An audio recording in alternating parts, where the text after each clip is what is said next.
So I'm going to resume a little bit, just fastly, because I was not using the micro. So our main objective of this course is to go over the question that the world are asking about the Muslims, what are their contribution either in the past or either in the present. So how civilizations are built, what makes a civilization rise, what makes a civilization fall. Is the world, are we in a clash of civilization? Are we in a dialogue of civilization? What are the main characteristics of the Islamic civilization?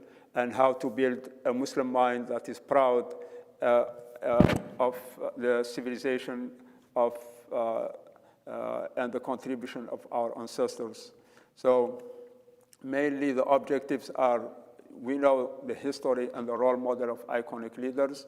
We know the bright face of the Muslim civilization, explanation of major historic stations, and explain also what are the misconceptions that are in the mind of some people about the Islamic civilization. We said that we cannot go directly to the contribution and to the product of the Islamic civilization, either in science or in astronomy or in mathematics or in history or in architecture, where we are going to list all the iconic scholars and scientists down the road, maybe starting from the next chapter.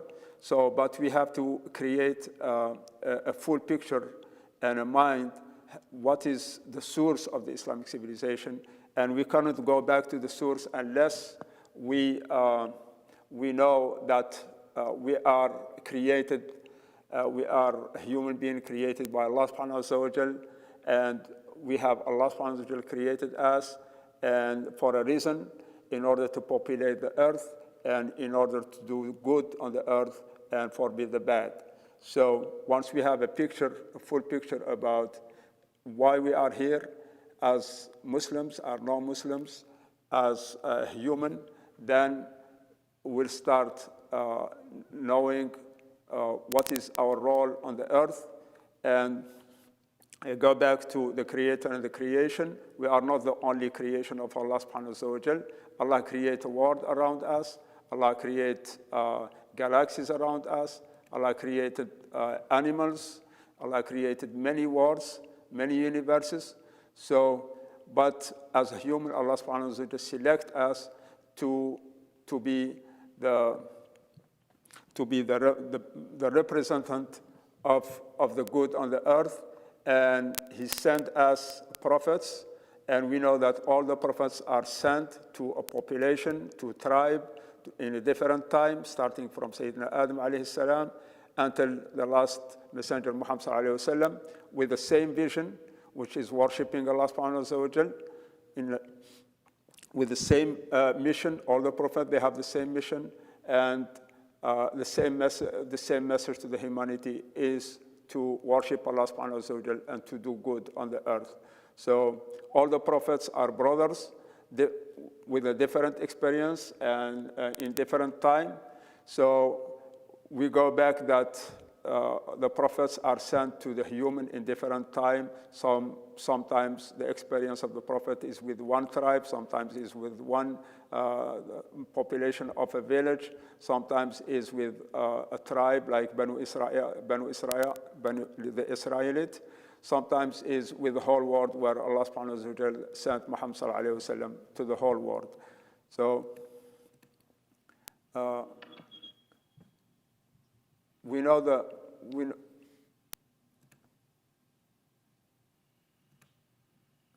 Allah subhanahu wa ta'ala in the Quran al-Karim says, إِنَّ فِي خَلْقِ السَّمَاوَاتِ وَالْأَرْضِ وَاخْتِلَافِ اللَّيْلِ وَالنَّهَارِ لَآيَاتٍ لِأُولِي الْأَلْبَابِ الَّذِينَ يَذْكُرُونَ اللَّهَ قِيَامًا وَقُعُودًا وَعَلَى جُنُوبِهِمْ وَيَتَفَكَّرُونَ فِي خَلْقِ السَّمَاوَاتِ وَالْأَرْضِ رَبَّنَا مَا خَلَقْتَ هَذَا بَاطِلًا سُبْحَانَكَ فَقِنَا عَذَابَ النَّارِ. This is one of the verses that Allah subhanahu wa ta'ala is telling us is the one who created the universe, and الذين يذكرون الله قياما وقعودا وعلى جنوبهم ويتفكرون. And Allah subhanahu wa ta'ala engage us in pondering and thinking about the world around us. So, and the next verses is يا أيها الناس إنا خلقناكم من ذكر وأنثى. Allah subhanahu wa ta'ala created us from male and female. وجعلناكم شعوبا. And the purpose of Allah subhanahu wa ta'ala creation is created us and make us tribes and make our people. إن أكرمكم عند الله أتقاكم. What is the purpose of that? Is لتعارفوا, in order to know each other. So, and the prophets, they came to change the course of the history. So the difference between a prophet and non-prophet, the prophets are the first who are build the civilization. So they came to change the course of the world, to bring the people and the humanity to the right direction. So, and the Quran, if you see the Quran al-Kareem, that as a Muslim we believe that the Quran is the last and the final message from Allah subhanahu wa ta'ala to the humanity. It has three parts in it. It has the past, it has the present, and it has the future. So almost 1/3 it talks about the previous nations, how a civilization and how these nations are built, which prophet was sent to which tribe, in which location, and at least 30 prophets are mentioned in the Quran with their full story, with their people. What makes their people believe, what makes their people not believe, what are the struggle of the prophet. So all the struggles are totally different from one prophet to another. Sayyidina Shu'aib is different than Sayyidina Musa. Sayyidina Musa is different than Sayyidina Isa. Sayyidina Ibrahim is different than the other prophet. And Muhammad sallallahu alaihi wasallam, he summarized all the experience of the previous prophet in one experience in the final message. And why the Islamic civilization, let's say some people, they ask why the Islamic civilization, the Muslims, they never picture Muhammad sallallahu alaihi wasallam like the Christian, they picture Mary so this is a good question, because Allah subhanahu wa ta'ala, he doesn't want us to be linked to the form or the shape of Muhammad sallallahu alaihi wasallam, but he wants us to be linked to his characteristic. That's why Allah subhanahu wa ta'ala, when he described Muhammad sallallahu alaihi wasallam, محمد رسول الله والذين معه أشداء على الكفار رحماء بينهم تراهم ركعا سجدا يبتغون فضلا من الله ورضوانا سيماهم في وجوههم ذلك من أثر السجود. So Allah subhanahu wa ta'ala, he wants us to picture Muhammad sallallahu alaihi wasallam as a character of good. So سيماهم في وجوههم, they have their characters is they pray في وجوههم من أثر السجود ذلك مثلهم في التوراة ومثلهم في الإنجيل كزرع أخرج شطأه فآزره فاستغلظ فاستوى على سوقه يعجب الزراع ليغيظ بهم الكفار. So the explanation of the verses is that Rasul sallallahu alaihi wasallam is, we don't see him how tall or how many pounds he weighed. We see him as the character. So Allah subhanahu wa ta'ala, he doesn't want us to go and look for the shape of Muhammad sallallahu alaihi wasallam or the form or the color, but he wants us to take the full advantage of his characteristic. And that's why I'm telling that, because down the road we know the difference between the Islamic civilization and the other civilization, because the Islamic civilization focused on the ruh, on the spirit, and on the material, and some of the civilization, they deviate from this, and they experience only the material side of the human. That's why they went in the wrong direction. So the focus of, also the focus on the a'mal, and the focus on al-iman and al-amal. So if you read وَالْعَصْرِ إِنَّ الْإِنسَانَ لَفِي خُسْرٍ إِلَّا الَّذِينَ آمَنوا وَعَمِلُوا الصَّالِحَاتِ. So the Islamic civilization and the Islamic teaching is to believe in Allah subhanahu wa ta'ala and move on to al-amal al-salih. And al-amal al-salih is one of the products of of the Islamic civilization, where this amal salih is seen in everywhere, in writing books, in giving lectures, in producing civilizational products like the watch, like in the architecture, like building huge, very beautiful buildings in different cities of the world, especially in Andalusia. So the Islamic civilization is mainly, we have to ask the question, what is the source of the Islamic civilization?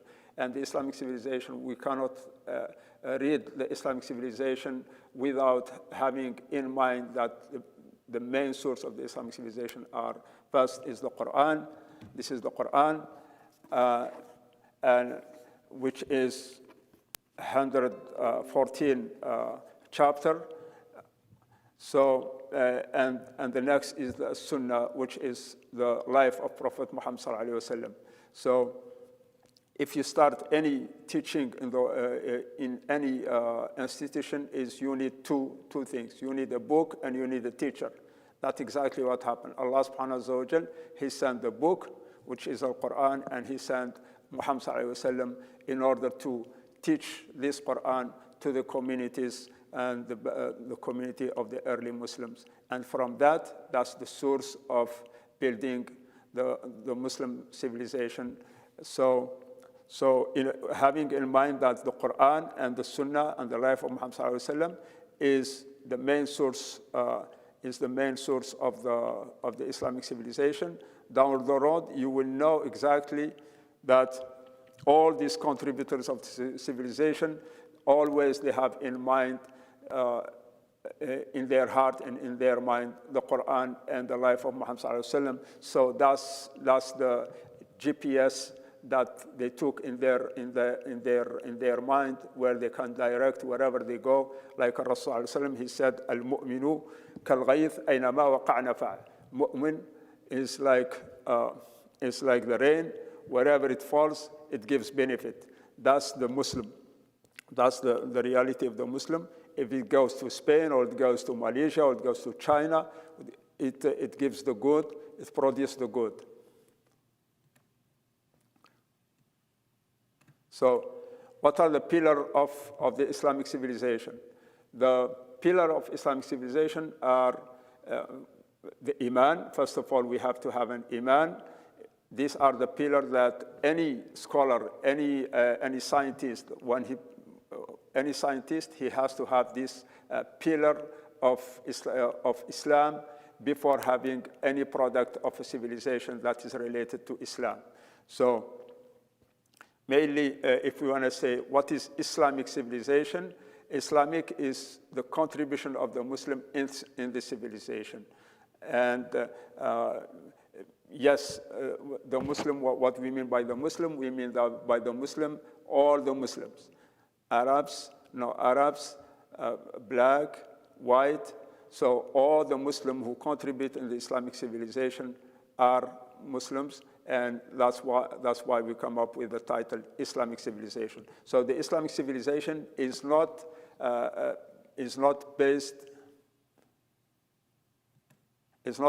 on material life only. It's based on spiritual life, which is the spiritual life is, first of all, we have to have an iman in Allah subhanahu wa ta'ala. We believe in Allah subhanahu wa ta'ala, and that belief, if you see the first verses of that was revealed to Muhammad sallallahu alaihi wasallam, is Iqra. What is Iqra? It's read. So it means that Allah subhanahu wa ta'ala already told Muhammad sallallahu alaihi wasallam that after reading, once you read the word, once you read the Quran, that's the next is to you make this reading as a practice in the word. So Allah subhanahu wa ta'ala introduced himself first in Surah Iqra to Muhammad sallallahu alaihi wasallam. Iqra bismi rabbik. So I am your Lord. Iqra. Then after that, the second surah that was revealed is Ya ayyuhal muzammil. قُمِ اللَّيْلَ إِلَّا قَلِيلًا. So after you know your Lord, after you know your Creator, after you know Allah subhanahu wa ta'ala, now you have to worship Him, make prayers in the night. That's the next order from Allah subhanahu wa ta'ala to Muhammad sallallahu alayhi wa sallam. So, and then the third, once you know Allah subhanahu wa ta'ala and you worship Allah subhanahu wa ta'ala, the third surah, it was, Ya ayyuhal mudaththir, Ya ayyuhal mudaththir, qum fa'andir. Now you know your Lord, now you worship Allah subhanahu wa ta'ala, now go outside and call the people for Islam, which means that you have to practice it visibility-wise in the society, and you ask people to this religion of good. So the pillars of Islamic civilization are the Iman, the Ibadah, and the Ilm. The Ilm, which is Iqra itself, the science, and the Quran is full of all sciences. So that's why the previous ancestors, they don't read the Quran only in order to get hasanat, which is very good, but at the same time is to extract also some hints and some tips from the Quran that help them to create something and to look for, when they look to the universe, the Quran itself says, أَفَلَا يَتَفَكَّرُونَ فِي خَلْقِ السَّمَاوَاتِ وَالْأَرْضِ. So while you are reading the Quran, also you are looking at the samawat wal ard and the stars and the sun and the moon, how they were created, and that will gives you a connection between the universe, the open universe, and the written universe in the Quran al-Karim. So also one of the pillars of the Islamic civilization is the Sharia. The Sharia that comes to formulate the borders and to create the spectrum for the Muslim, where he can move safely, where he can stop, where he cannot cross the line. So the halal and the haram, it's in the mind of every Islamic Muslim scientist. That's where they direct. That's why later we have to ask why the Muslim, let's say, they don't create a nuclear bomb. Not because in their mind the teaching of Muhammad sallallahu alaihi wasallam, the teaching of the Quran itself doesn't allow them to think about something harmful to the people or harmful to the environment or harmful to the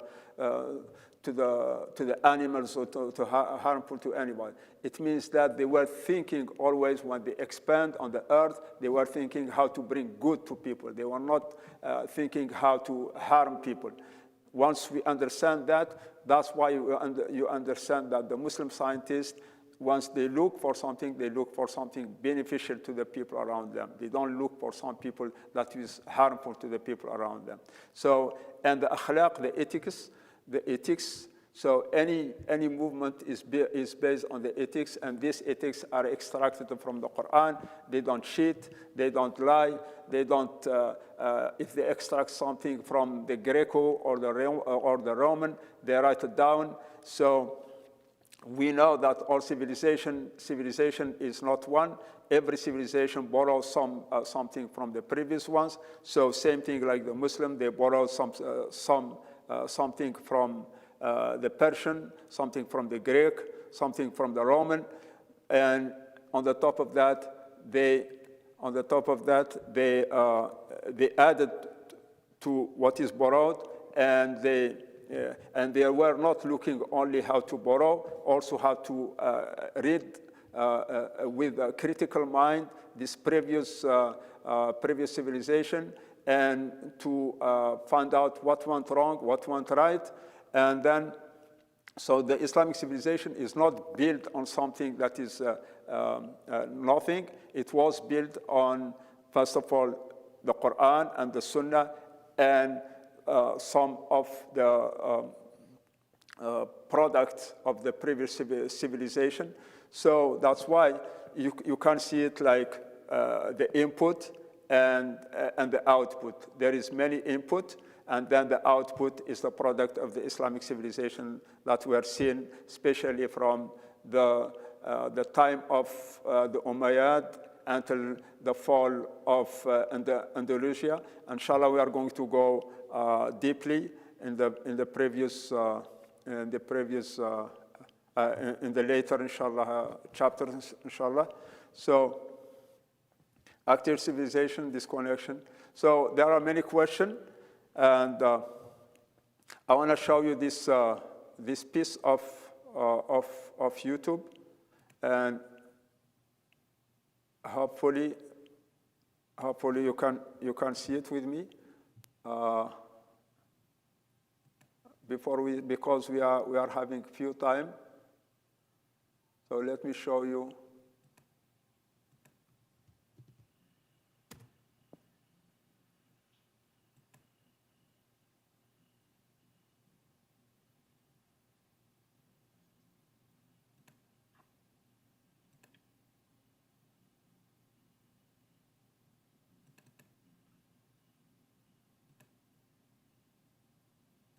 Excuse me.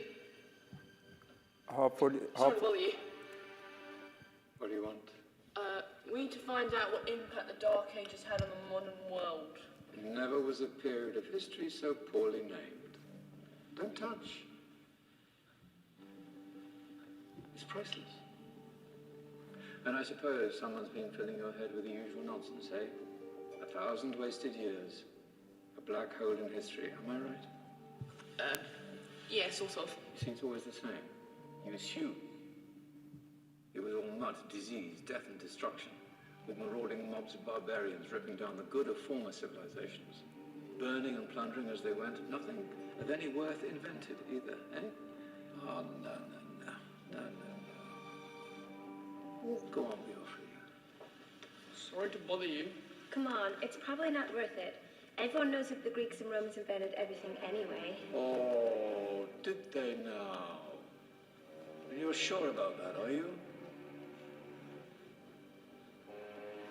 You know, I might just have something for you. You seem to be up for the task. I suppose I could. Follow me.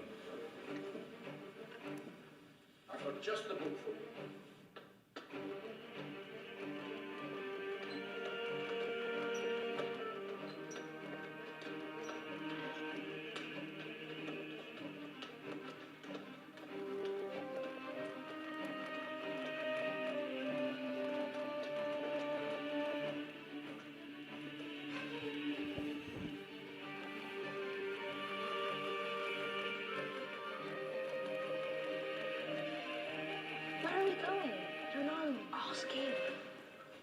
Excuse me, where are we going? From darkness into light, my young friend. From ocean onto land. There are things you should know.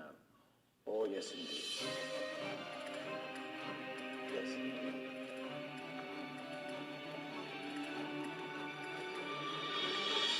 Now, I know I left it around here somewhere.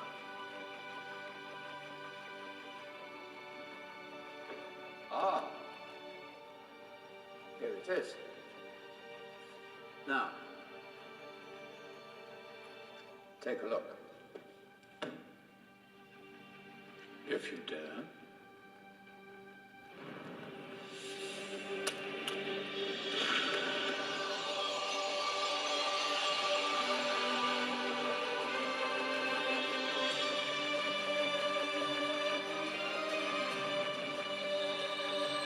What's going on? Welcome to the Dark Ages, or as it should be known, the Golden Ages. Who are you? I am Al-Jazari, engineer and ingenious inventor. I thought you said this was the Dark Ages. It doesn't look very dark. That's because it's all a matter of perspective, my soon-to-be illuminated friend. Of course, there are parts of the world that weren't dark at all, but in a civilization that stretched from Spain to China, the golden rays of discovery and invention shone over everything. What civilization? The Muslim civilization, my young friend. Through scholars and scientists of various faiths, some of the most important discoveries known to man were made at this time. Discoveries that drew on knowledge of the ancients, but have more connections with your modern world than you could possibly ever imagine. Like what? Well, all sorts of things. I've got to get a picture of this. I knew it was a good idea. Who are you? Allow me to introduce Ibn al-Haytham, a great scientist whose ideas led to the invention of the camera. You invented the camera. I laid the foundations for modern cameras by explaining how our eyes work. I found a way of projecting an image onto another surface through a small hole in a dark room, later called camera obscura. Think of all the things that evolved from this discovery. Cameras, cinema, all share the same principle. Cool. Look out below! Who's that? That's my good friend, Abbas ibn Parnas, who gazed up to the heavens, passionate in his belief that man could fly. Whoa. Indeed, he dared to dream about flying 1,000 years before the Wright brothers. Do you know you all take your jet-setting holidays for granted, so it only seems fair to remember Abbas ibn Parnas. Stand by. I'm ready for takeoff.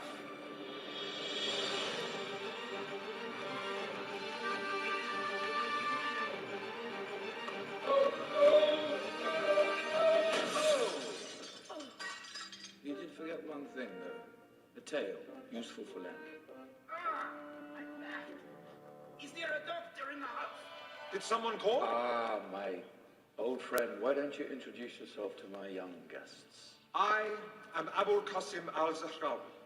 Many call me the father of surgery. Did you actually do surgery back then? Of course we did.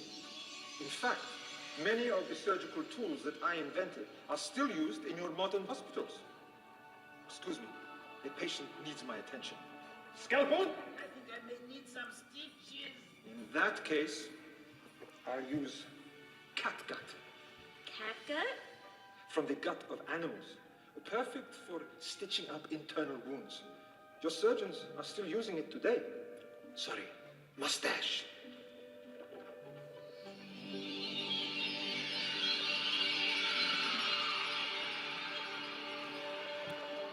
Who's she? That's Maryam al-Astrolabi, one of the many brilliant women of her time. She made sophisticated astrolabes. Astro what? Astrolabes. They show the sky and the stars on a small flat plate you can hold in your hand. Think of them as ancient calculating or timekeeping devices. Today you have your watch, your compass, satellite navigation, helping people and explorers travel the world. Science at its brilliant best. And all these things were developed during the Golden Ages. No, that's just the tip of the iceberg. There were thousands of other inventions covering all areas of life, and in the years that followed, their influence spread across the whole of medieval Europe. So you see, it wasn't so dark after all. What about you? Me? What did you invent? Well, I don't want to be big-headed, but I made some groundbreaking advances in engineering. I suppose my most...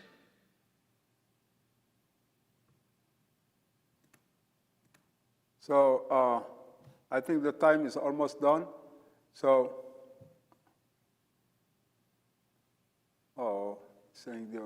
hopefully you watched the small documentary. If not, we can shout again next Wednesday, inshallah.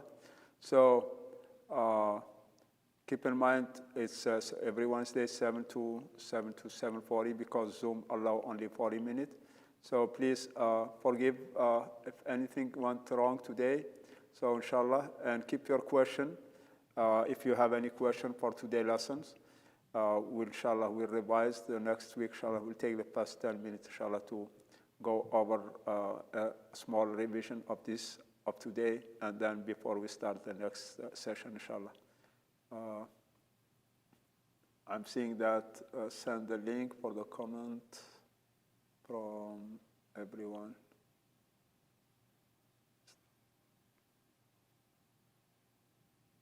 Hopefully everything is good. So inshallah, don't worry, we'll fix all these problems inshallah for the next session inshallah. The Zoom session is going to end in a minute. So jazakumullahu khair, barakallahu fikum, jazakumullahu khair, assalamu alaikum wa rahmatullah.